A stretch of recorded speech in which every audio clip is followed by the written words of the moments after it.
هنعمل مع بعض بقى النهارده كشري الحله الواحده بكل سهوله بطريقه سهله وبسيطه وما شاء الله مفلفل وجميل. لو عايز تعملي بقى كشري ويكون سهل وسريع جربي بقى طريقه كشري الحله الواحده، بجد سهل وسريع جدا وبجد طعمه جميل وطريقته سهله وبسيطه. انا عملته النهارده على الغدا بكل سهوله، جربي الطريقه دي بجد هتعجبك، ما شاء الله مفلفل وجميل. وعملنا معاه الدقه بتاعته بطريقه سهله وبسيطه. يلا نشوف هنعمله مع بعض ازاي. اول حاجه اجيب حله على البوتاجاز واسخنها كويس وانزل فيها حوالي كوبايه من الزيت واسخن الزيت كويس. اول ما الزيت يسخن عندي هنا بصلتين انا مقطعاهم صغير بالشكل ده، حاطه عليهم معلقه من النشا ومقلباهم. هفضل بقى اقلب بقى في البصل لغايه ما يتحمر معايا بالشكل ده. البصل عندي اتحمر معايا وما شاء الله يعني مقرمش وجميل ده شكله. طلعيه بقى على مناديل يصفي الزيت اللي فيه. اظن طريقه سهله وبسيطه النهارده يا الكشري، جربوها بجد هتعجبكم. طلعت بقى البصل صفيت بقى نص كميه الزيت، ده شكل البصل مقرمش وجميل. انا صفيت نص كميه الزيت في طبق وسبتها يعني على جنب دلوقتي.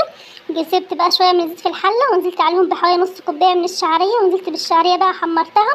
بعد ما اتحمرت نزلت عليهم بكوبايتين من الرز المصري انا غسلهم كويس، وهقلب بقى الرز مع الشعريه بقى بالشكل ده. بعد ما قلبتهم نزلت عليهم بكوبايه من العدس انا نقعها من الصبح يعني غسلاها، نقعتها في ميه وبعد كده صفيتها بالشكل ده واقلبهم بقى مع بعض. هنزل عليهم بقى باي نوع من المكرونه عندك، اي نوع عندك من المكرونه انزلي بيها. هقلب بقى المكرونه بالشكل ده وهظبط بقى الملح. اظن طريقه سهله وبسيطه زي ما قلت النهارده هتعملي الغدا في نص ساعه.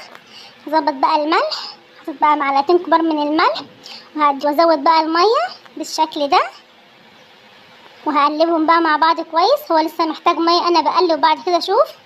زودت له بقى الميه وظبطت له الميه بالشكل ده. هنزل عندي بقى بالمكرونه الاسباجيتي بالشكل ده، يعني حوالي شويه من المكرونه الاسباجيتي، وهغطي بقى عليه واسيبه لغايه ما يبدا يستوي معايا.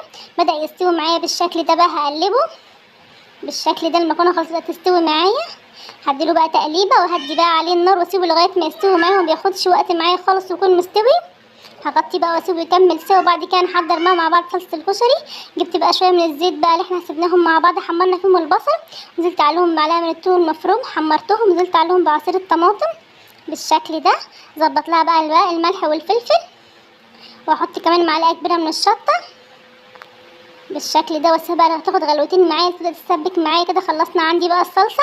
دلوقتي هنعمل مع بعض الدقه بقى. عندي هنا معلقه من الثوم ده مفروم في الفريزر، نزلت عليه بكميه من الميه واحط حوالي 3 معالق كبار من الخل. وهظبط بقى الملح، معلقه صغيره من الملح، معلقه صغيره من الكمون، واعصر عليه عصير نص ليمونه، واقلب بقى كل ده مع بعضه. وازوده كمان معلقتين من الزيت اللي احنا حمرنا في الكشري بالشكل ده. وادي عملتي بقى الدقه بتاعت الثوم والخل. ده شكل بقى الكشري بعد ما استوى. طريقه سهله وبسيطه. يا ريت بقى الفيديو النهارده وريني بالاشتراك في القناه بقى وسيبي لي كومنت يشجعني عشان اعمل لك افكار بسيطه وعلى قد الايد.